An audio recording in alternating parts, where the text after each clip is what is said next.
Hello everyone, मैं मिथुन सिंह स्वागत करता हूं आप सभी का। आशा करता हूं आप सभी बहुत अच्छे होंगे। DSSB PRT की एलिजिबिलिटी क्या रहने वाली है, एज क्राइटेरिया क्या होगा अलग अलग कैटेगरी के लिए, साथ में क्या योग्यताएं सीटेट को लेकर, बीएड को लेकर, बीटीसी को लेकर, सारी जानकारी एज वाली भी डाउट हम लोग इस वीडियो में रखेंगे।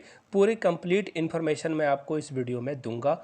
बुक के सजेशन भी आपको मिलेंगे इस वीडियो में। बस आप लोगों से एक छोटी सी उम्मीद मैं करता हूं कि आप लोग इस वीडियो को पूरा देख लीजिएगा। चलिए आगे बढ़ते हैं और सबसे पहला जो सवाल है, कौन एग्ज़ाम दे सकता है। पहले इस प्रश्न को हम लोग लेंगे और देखो, जैसे ही आप आओगे तो सबसे पहले कौन एग्ज़ाम देगा, उससे पहले एज क्राइटेरिया को देख लो। अगर आप एज क्राइटेरिया को ही फुलफ़िल नहीं कर पाते हो तो ऐसे में आप यहाँ पे एलिजिबल ही अपने आप को नहीं पाओगे। तो एज क्राइटेरिया के बारे में अगर आप यहाँ से देखो तो अगर आप जनरल कैटेगरी से आते हो, जनरल कैटेगरी यानी कि अनरिजर्व्ड, तो 30 साल तक आप इसे अप्लाई कर सकते हो। महिलाओं के लिए यहाँ पे कोई छूट नहीं है, याद रखिएगा। DSSB महिलाओं को कोई छूट यहाँ पे तो फिलहाल नहीं देगा। ओबीसी, अब देखिए ओबीसी के लिए 3 साल का एज रिलैक्सेशन आपको मिलेगा, लेकिन मैंने यहाँ पे देखो क्या लिख रखा है, यूटी यानी कि यूनियन टेरिटरी। हिंदी में अगर मैं बोलूँ तो केंद्र शासित प्रदेश। अगर आप दिल्ली के ही रहने वाले हो, मूल निवासी, आपके पास डोमिसाइल सर्टिफिकेट है दिल्ली के अंतर्गत का, तो आपको 3 साल का रिजर्वेशन मिलेगा। लेकिन अगर आप दिल्ली के अलावा झारखंड, मध्य प्रदेश, जम्मू कश्मीर या फिर आप तमिलनाडु से आते हो तो आपको यहाँ पे ये 3 साल का एज रिलैक्सेशन नहीं मिल पाएगा। लेकिन जनरल कैटेगरी में आप फिर भी जो है अप्लाई कर सकते हो। आगे बढ़ते हैं। एससी के लिए भी वही सारी बातें हैं। एससी, एसटी और ओबीसी के लिए अगर आप यहाँ से बिलोंग करते हो तो ही आपके लिए ये सुविधाएं जो है अवेलेबल रहेगी। अब बात करते हैं जो फिजिकली हैंडीकैप्ड हैं, उनके लिए 10 साल का एज रिलैक्सेशन मिलता है। मैंने यहाँ नहीं लिख रखा है, उनके लिए स्पेशली मैं बता देता हूँ। विडो और डाइवोर्स जो महिलाएं हैं उनके लिए 5 साल का जो है अलग से एज रिलैक्सेशन मिलता है। एक और बात, डाइवोर्स कंप्लीट होना चाहिए तभी आपको 5 इयर्स का एज रिलैक्सेशन मिलेगा। कंप्लीट हो जाना चाहिए सेपरेशन, अदरवाइज आप सिर्फ अगर वो कोर्ट में मसला चल रहा है तो आप यहाँ पे एलिजिबल नहीं पाओगे अपने आप को। विडो हो तो भी 5 साल का एज रिलैक्सेशन आपको मिल जाता है। अब देखिए DSSB की अगली जो क्राइटेरिया है वो क्या है, एलिजिबिलिटी के बारे में। अब देखिए एलिजिबिलिटी में जो इशू है वो आप यहाँ से देख पाओगे। 12th आपका होना चाहिए ग्रेजुएशन के साथ। अगर बीएड वाले अप्लाई कर रहे हैं तो ग्रेजुएशन, और अगर बीटीसी वाले या फिर डीएलएड वाले अप्लाई कर रहे हैं तो ऐसे में आपके पास 12th भी होना काफ़ी हो जाएगा। अब आप बोलोगे वेट, ये तो 1 to 5 में बीएड वाले को नहीं रख रहे थे ना।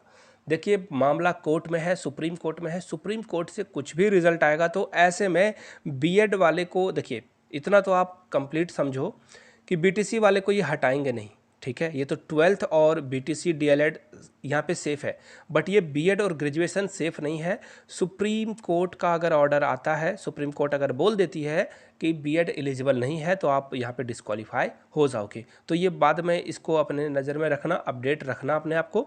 अब देखिए एक और जो क्राइटेरिया है, 12th हो गया, बीटीसी हो गया, ग्रेजुएशन हो गया, बीएड हो गया, उसके बाद सीटेट पेपर 1 आपके पास 90 नंबर होने चाहिए। पेपर 1 का सर्टिफिकेट, मार्कशीट आपके पास होना चाहिए।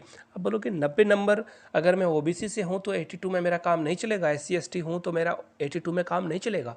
बिल्कुल चलेगा, बस वही टर्म और कंडीशन है कि आप दिल्ली के मूल निवासी, डोमिसाइल आपके पास दिल्ली का होना चाहिए, तभी आप ओबीसी, एससी एसटी के लिए जो है रिजर्वेशन के लिए एलिजिबल अपने आप को पाते हो। अदरवाइज आप यहाँ पे एलिजिबल नहीं रहते हो। आगे बढ़ेंगे उससे पहले आपको मैं यहाँ से अपनी ईमेल आईडी और इंस्टा आईडी दिखा देता हूँ। yourmithunsingh@gmail.com पे आप मुझे मेल कर सकते हो। If you are Instagram then do follow me @IMithunSingh। बोलोगे क्यों इंस्टा पे फॉलो करें या मैसेज करें, देखिए उसका रीज़न क्या है। अगर आपको DSSB के पीआरटी के जितने भी पेपर अभी तक हुए हैं शुरू से लेकर अंत तक, मैं तो आपको सजेस्ट करूंगा कि लेटेस्ट वाले को ही फॉलो करना, क्योंकि लेटेस्ट वाले के अकॉर्डिंग ही एग्ज़ाम होगा और उसी के आधार पर आपका सिलेक्शन होगा। तो यहाँ से मेरी ईमेल आईडी और इंस्टा आईडी आपको दिख रही है। ओनली 99 का एक छोटा सा ट्रांजैक्शन करना है आपको, सारे previous year question paper, I repeat, solved previous year paper मिल जाएंगे। क्लियर है? आगे देखिए। अब एक और सवाल आता है ना कि मैं चलो बीएड के फर्स्ट ईयर में हूँ, बीटीसी के सेकेंड ईयर में हूँ, मेरा ये थोड़ा सा बाकी है, वो थोड़ा सा बाकी है, तो क्या मैं DSSB में पीआरटी के पोस्ट के लिए अप्लाई कर सकता हूँ या कर सकती हूँ? बिल्कुल नहीं। आपके पास बीएड और बीटीसी का सर्टिफिकेट होना ही चाहिए, तभी आप अपने आप को एलिजिबल पाते हो। एक और बात, अगर बीएड और बीटीसी के दौरान ही आपने सीटेट कर लिया है तो भी आपके सीटेट के सर्टिफिकेट की वैलिडिटी रहेगी। लेकिन DSSB का नोटिफिकेशन आ गया है, लास्ट डेट से पहले तक आपके पास बीएड बीटीसी 12th ग्रेजुएशन जो भी है कंप्लीट हो जाना चाहिए, अदरवाइज आप एलिजिबल नहीं होते हो। आसान भाषा में मैं समझा रहा हूँ। बाय द वे, कुछ भी आपका डाउट तो रहेगा ही, मुझे पता है, तो नीचे कमेंट सेक्शन इसीलिए खुला रखा है मैंने, आप अपने सवालों को, अपने डाउट्स को नीचे पूछ सकते हो। चलिए आगे बढ़ेंगे। अब बात करेंगे एग्ज़ाम पैटर्न की। देखिए एग्ज़ाम पैटर्न जो है 2 पार्ट्स में ये डिवाइडेड है एग्ज़ाम पैटर्न। पहला पार्ट जो है पीआरटी, पीजीटी और टीजीटी के लिए, सबके लिए एक ही है। पार्ट ए जो है, अगर आप पीआरटी टीचर बनना चाहते हो तो भी आपको पार्ट ए देना होगा। टीजीटी में अगर आप मैथ, संस्कृत, हिंदी, इंग्लिश या कोई भी टीचर बनना चाहते हो ना, तो भी आपको पार्ट ए में पार्टिसिपेट तो करना ही पड़ेगा। याद रखिएगा इस बात को। आगे देखिए, अब देखिए पार्ट बी जो होता है ना, उसके बारे में भी बात करेंगे। यहाँ पे सिर्फ पीआरटी की बात हो रही है, तो हम लोग पीआरटी के पेपर 1 और पेपर 2 के बारे में डिस्कस करेंगे। पार्ट ए में देखिए क्या क्या पूछा जाएगा। हिंदी पूछा जाएगा, इंग्लिश पूछा जाएगा, जीके पूछा जाएगा, रीजनिंग पूछा जाएगा, मैथ्स पूछा जाएगा और करंट अफेयर्स पूछा जाएगा। 5 सेक्शन से क्वेश्चन आएंगे। कौन कौन सा सेक्शन है फिर से दोहरा देता हूँ, Hindi, English, GK, reasoning, math और करंट अफेयर्स। पार्ट बी के बारे में बात करते हैं।